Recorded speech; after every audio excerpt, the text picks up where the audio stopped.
ሰላም ጤና ይስጥልን እንደምንላችኋል ከጎስፐል ክራይስት ኢንተርናሽናል ቤተክርስቲያን በየሳምንቱ የእናንተን ጥያቄዎች ያዘጋጀን ወደ እናንተ ደግሞ መልሰን የምናደርስበት ፕሮግራማችን ነው። ዛሬም ጥያቄዎቻችሁን ተቀብለን ለጥያቄዎቻችሁ ደግሞ መልስ ልንሰጥ በዚህ ተገኝተናል። እንዴት ናችሁ? ሰላማችሁ የበዛ እንደሆነ በክርስቶስ ኢየሱስ ባለሙሉ እምነት ተስፋለን። ዛሬ ደግሞ የመጣው ወደኛ የደረሰው ጥያቄ ንስሐ አንድ ጊዜ ከገባን በቂ አይደለም ወይ? ለምንድነው በየጊዜው ንስሐ መግባት ያለብን የሚል ጥያቄ ደርሷል።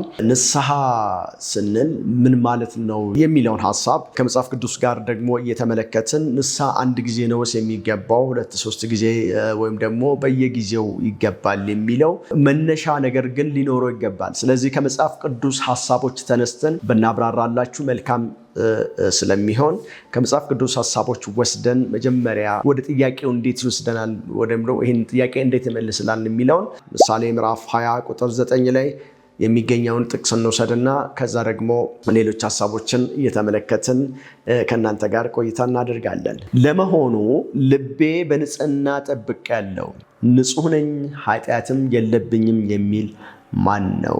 ሰለሞን እንደዚህ ይናገራል። ሰዎች ጌታ ኢየሱስ ክርስቶስን ሲቀበሉ በእርግጥ ንስሐ ገብተዋል። እሱ ንስሐና ይሄኛው ንስሐ ደግሞ ይለያያል። ሁል ጊዜ አንድ ጊዜ ወደ ጌታ ኢየሱስ ክርስቶስ መምጣት፣ ጌታ ኢየሱስ ክርስቶስን እንደ ግል አዳኝ አድርጎ መቀበል አንድ ነገር ነው። ከተቀበልን በኋላ ግን እንደ ሰው የምናቃቸውና የማናቃቸው ስህተቶች አሉብን። አውቀን የምንበድለው አለ፣ ሳናቅ ደግሞ የምንበድለውን ነገር እናገኛለን። ከዚህ የተነሳ ኃጢአት የለብኝም የሚል በንጽህና ልቤን ጠብቄአለሁ የሚል ንጹሕ ነኝ ኃጢአት የለብኝም የሚል ሰው ማን ነው ይላል እግዚአብሔር ቃል ሲናገር። ማናችንም ኃጢአት የለብንም ልንል አንችልም። ሁል ጊዜ ንስሐ መግባት አለብን። ምክንያቱም እኛ እንኳን ንጹሕ ነን ስንል በእግዚአብሔር ዓይኖች ግን ንጹሕ ላንሆን እንችላለን። የእግዚአብሔር ቃል ኢሳይያስ ላይ ሲናገር ሰማይ ከምድር እንደሚርቅ ሁሉ ሐሳቤ ከሐሳባችሁ መንገዴም ከመንገዳችሁ እንደዚያው ይርቃል ስለሚል በእግዚአብሔር ሐሳብ ትክክል የሆነው ደረጃ ላይ ለመድረስ ምናልባት ሩቅ ልንሆን እንችላለን። እግዚአብሔር በምህረት ስለሚመለከተን፣ በክርስቶስ ዓይኖች ስለሚመለከተን፣ በክርስቶስ በኩል አሳልፎ ስለሚመለከተን፣ እኛ ደግሞ በክርስቶስ ኢየሱስ ውስጥ ስለተሰወረን እንጂ ምናልባትም ብዙ ችግር ያለብን ብዙ ድካም ያለብን ሰዎች ነን እና ከዚህ የተነሳ ነው መጽሐፍ ቅዱስ ሲናገር እንደዚህ ይላል። ስለዚህ ምን ማድረግ አለብን? ሁልጊዜ ንስሐ መግባት አለብን። ሁልጊዜ ይቅርታው መጠየቅ አለብን። ስለምናቀውም ኃጢአት፣ ስለማናቀውም ኃጢአት፣ ስለተደበቀው ኃጢአት እንደሆነ እንኳን ሳናቅ ስንት ጊዜ ኃጢአት ሰርተናል። በልባችን ኃጢአት ሰርተን ልንሆን እንችላለን። በማሰብ ኃጢአት ሰርተን ልንሆን እንችላለን። በዓይናችን ኃጢአት ሰርተን ልንሆን እንችላለን። በምንሰማው ነገር ኃጢአት ሰርተን ልንሆን እንችላለን። በሄድንባቸው ቦታዎች ኃጢአት ሰርተን እንሆናለን። በእጃችን ኃጢአት ሰርተን ልንሆን እንችላለን እና ብዙ የማናቃቸው የተገለጡልን ይኖራሉ። መበደላችንን ያወቅንባቸው ኬዞች ሊኖሩ ይችላሉ። አውቀን ግን ይቅርታ የጠየቅንባቸው ንስሐ የገባንባቸው ሊኖሩ ይችላሉ። ደግሞ ሁልጊዜም ስናጠፋ እናደርጋለን። ግን ደግሞ እንዳጠፋን ሳይሰማን ሳናቀስ ለኛ ካልተገለጠልን ንስሐ ላንገባ እንችላለን። ከዚህ የተነሳ ጌታ ሆይ አውቀን ስለበደልንህም ሳናቅ ደግሞ ስለበደልን ኃጢአታችን ንስሐ እንገባለን ብለን በእግዚአብሔር ፊት ሁል ጊዜ መቅረብ ያስፈልገናል ማለት ነው። አንደኛ ዮሐንስ ምዕራፍ 1 ቁጥር 8-10 ያለውን ሐሳብ እንመልከት። ኃጢአት የለብንም ብንል ራሳችንን እናስታለን፣ እውነትም በእኛ ውስጥ የለም። ኃጢአታችን ብንናዘዝ ኃጢአታችንን ይቅር ሊለን ከአመፃ ሁሉ ሊያነጻን እርሱ ታማኝና ጻድቅ። ኃጢአትም አልሰራንም ብንል እርሱን ሐሰተኛ እናደርገዋለን፣ ቃሉን በእኛ ውስጥ የለም። ስለዚህ ኃጢአት አልሰራንም ብንል ኃጢአት በእኛ ውስጥ የለም ብንል እኛ ክርስቶስን ሐሰተኛ እናደርገዋለን። ማናችንም ጻድቅ አይደለም። ኃጢአት ልንሰራ እንችላለን። ኃጢአት ሊኖርብን ይችላል እና ጻድቅ የሆነ በክርስቶስ ኢየሱስ ውስጥ ተሰውረን ነው። እግዚአብሔር በክርስቶስ ኢየሱስ በኩል ስለሚያየን ነው። እኛን ሲመለከት ክርስቶስ ኢየሱስን ከፊት ለፊት አድርጎ ስለሚመለከት ነው እንጂ ትክክል እንኳን ሰራን ስንል ምናልባት አንዳንድ ጊዜ ትክክል ሰራን ስንል እንኳን በእግዚአብሔር ፊት ሞገስ አላገኘንም ሊሆን ይችላል። ትክክል ከኛ አንጻር እንጂ ከእግዚአብሔር አንጻር ትክክል ላይሆን ይችላል። ምናልባት እንኳን ስናስተምር፣ ስንሰብክ፣ ስንዘምር እንኳን ልንሳሳት እንችላለን። ግጥማችን ስህተት ሊኖረው ይችላል። ዜማችን ስህተት ሊኖረው ይችላል። ድርጊቶቻችን ስህተት ሊሆኑ ይችላሉ። ሞቲቮቻችን ስህተት ሊሆኑ ይችላሉ። እግዚአብሔርን ግን ምሕረት እንጠይቃለን፣ ይቅርታ እንጠይቃለን። ጌታ ሆይ ማረን እንላለን። ከዚህ የተነሳ ነው ሁል ጊዜ ደጋግመን እግዚአብሔርን ማረን የምናውቀውንም የማናውቀውንም የገባንንም ያልገባንንም አንተስ በሰማይ ነህ፣ እኛ በምድር ነን። ስለዚህ አንተ አዋቂ ነህ፣ እኛ ደግሞ ምንም አናውቅም። አንተ ትምረናለህ፣ እኛ ኃጢአተኞች ነን። ከፊትስ እንንበረከካለን፣ ከዙፋን ስር እንመጣለን፣ ከእግሮች ስር እንመጣለን። አንተ ካለበት እንገኛለን። አሁን ይቅር በለን፣ ማረን። እግዚአብሔር ቸር ነው፣ መሐሪ ነው፣ ይቅርታ መጠየቅ ይወዳል። ማረን ስንለው ደስ ይለዋል።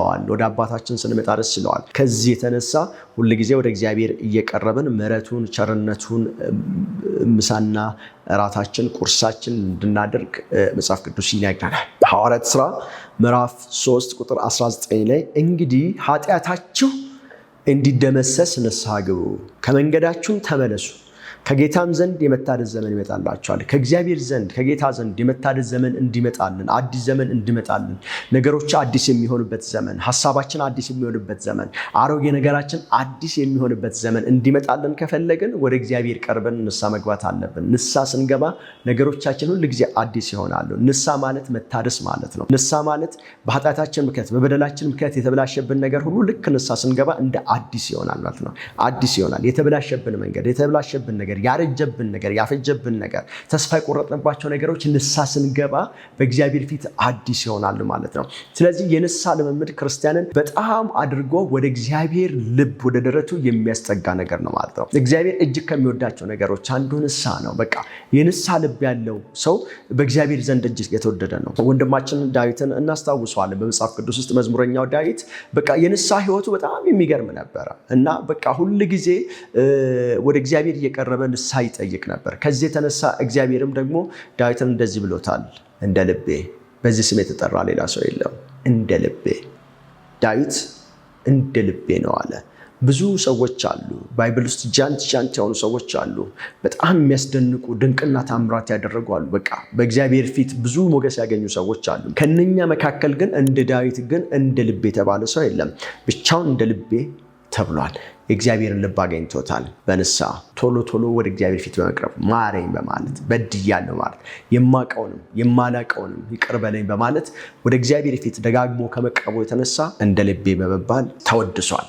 ስለዚህ እኔም እናንተም የምትሰሙን ሁሉ በንስሐ ሁል ጊዜ ወደ እግዚአብሔር ፊት መቅረብ ታላቅነት ነው። ከእግዚአብሔር ዘንድ ኃይል እንታጠቃለን። የመታደስ ዘመን ይሆንልናል። መታደስ ይሆንልናል። በእያንዳንዱ ነገራችን መታደስ ይሆናል። በመውጣታችን፣ በመግባታችን፣ በምንሰራው፣ በምንለፋበት፣ በምንደክምበት፣ በአገልግሎታችን፣ በስብከታችን፣ በትምህርታችን፣ በመዝሙራችን፣ በጸሎታችን እግዚአብሔር እንዲከብርበት ከፈለግን ሁል ጊዜ በንስሐ ወደ እግዚአብሔር ቤት መቅረብ አለብን። ወደፊቱ መቅረብ አለብን። ከእግዚአብሔር ጋር በንስሐ መገናኘት አለብን እና ከእግዚአብሔር ጋር ሁል ጊዜ መታረቅ አለብን። በኃጢአታችን ምክንያት ስንጣላ ከእግዚአብሔር ጋር የምንታረቀው በንስሐ ነው። ስለዚህ ንስሐ ያድሰናል፣ እኛን ያድሳል፣ ግንኙነታችንን ያድሳል፣ ኮኔክሽናችንን ሪስቶር ያደርጋል። ሰው ሲሳሳት፣ ክርስቲያን ሲወድቅ የሚነሳበት መንገድ ማለት ኮኔክሽኑን ሪስቶር የሚያደርግበት መንገድ ማለት ንስሐ ነው። የወደቀ ሰው ወድቆ እንዳይቀር ነው እግዚአብሔር ንስሐን ያስቀመጠው። ክርስቶስ ኢየሱስ በመስቀል ላይ ተሰቅሎ ሳለ ታስታውሱታላችሁ። ተወግቷል፣ ጎኑን ደምቷል፣ በሚስማር እጆቹ እግሮቹ ተቸንክረዋል። የሾህ አሜከላ በራስ ቅሉ ላይ ተጭነው ተሳልቀውበታል። ከፊቱ ቁጭ ብለው ልብሱን ተከፋፍለው እስቲ ያንተ አምላክ ከሆንክ ራስህን አድን እያሉ ብዙ ተሳልቀውበታል። በጥፊም ተመቷል፣ ተተፍቶበታል። በዚህ ሁሉ መካከል ግን ክርስቶስ ኢየሱስ እንደዚህ ያለ አያውቁምና ይቅር በላቸው። ንስሐ ገባላቸው። ክርስቶስ ንስሐ ገባልን ማለት ነው። ስለዚህ ንስሐን ያስተማረን ክርስቶስ እየሞተ ንስሐ ገባላቸው እና መድኃኒት ሆነ፣ ለምድር መድኃኒት ሆነ።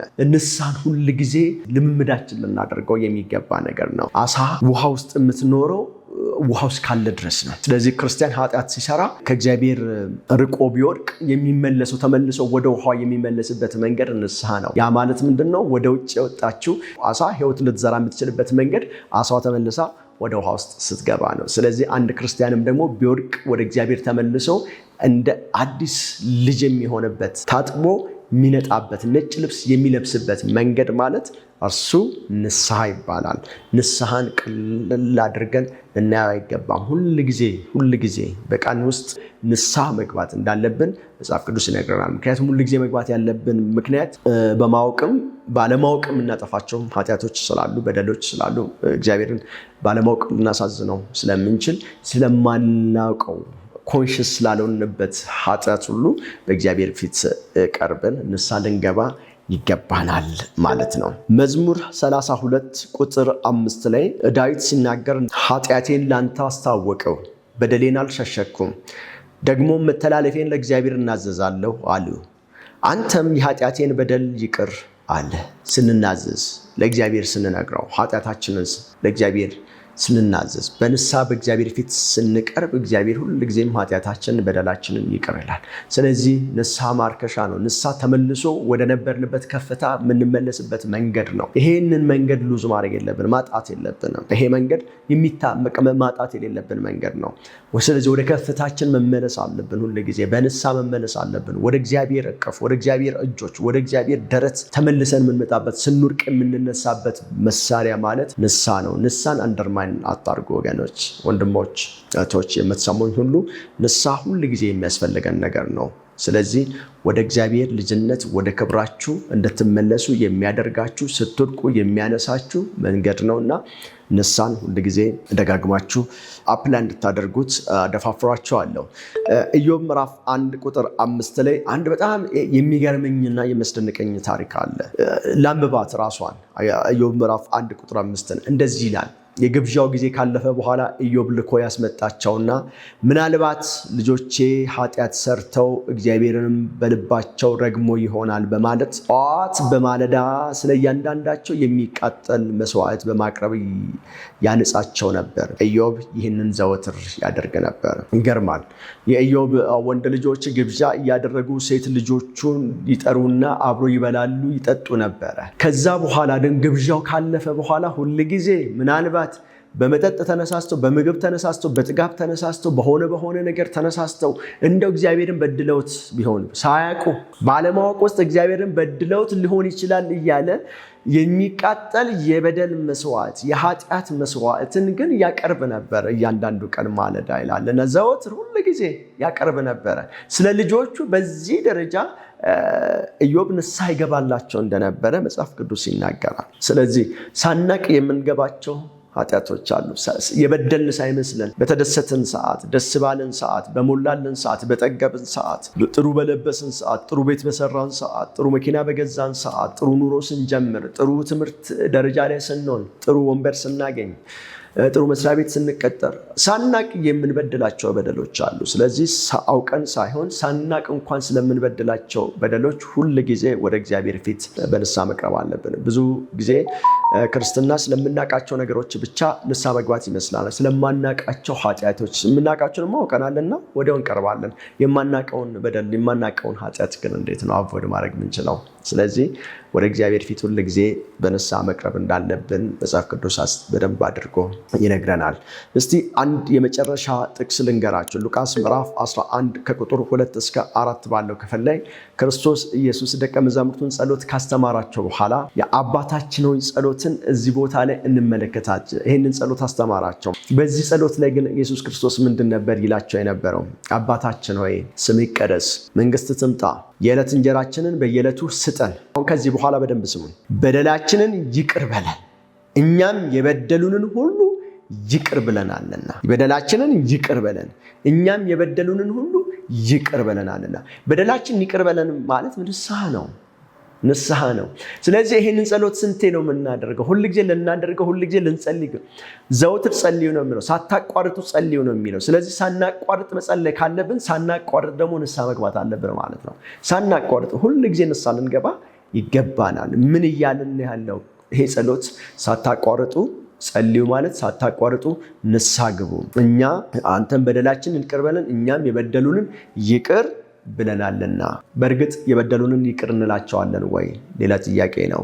ይቅር ማለት አለብን። የኛ በደል የኛ ኃጢአት ይቅር ይባልልን ዘንድ እኛም ደግሞ የበደሉንን ሰዎች ይቅር ልንላቸው እንገደዳለን። ወደን ፈቅደን ተገደን አይደለም። ወደን ፍቅር አስገድዶን የክርስቶስ ፍቅር አስገድዶን እኛም ይቅር ልንላቸው እንገደዳለን። ከዚህ የተነሳ ንስሐ የአንድ ቀን ጉዳይ አይደለም፣ የሁለት ቀን ጉዳይ አይደለም፣ የአንድ ሰሞን ጉዳይ አይደለም፣ ሞቅታ አይደለም። ንስሐ ማለት ህይወታችን ነው፣ ኑሯችን ነው፣ የዕለት ተዕለት እንጀራችን ነው። በየዕለቱ እንጸልያለን፣ ሁል ጊዜ እንጸልያለን፣ ሳናቋርጥ እንጸልያለን፣ ሳናቋርጥ ደግሞ ንስሐ እንገባለን። ስለዚህ ንስሐ ሁል ጊዜ ለምን ያስፈልጋል ላላችሁ ወንድሞችና እህቶች፣ ንስሐ ሁል ጊዜም ያስፈልገናል። ንስሐ ጸሎታችን ነው። ንስሐ ማለት መታደሻ መንገዳችን ነው። ንስሐ ማለት ከድካማችን የምንነሳበት ብርታታችን ነው። ንስሐ ማለት ከቆሻሻነታችን የምንጸዳበት መሳሪያ ነው። ልብሳችንን አንድ ጊዜ አጥበን አይደለም አመቱን ሙሉ የምንለብሰው። ሁሉ ጊዜ ስለሚቆሽሽ ሁሉ ጊዜ እናጥባለን። ሁሉ ጊዜ ስለሚጨማደድ ሁሉ ጊዜ እንተኩሳለን። ሁሉ ጊዜ ንጹህ እናደርጋለን። ከዛ በኋላ ነው የምንለብሰው።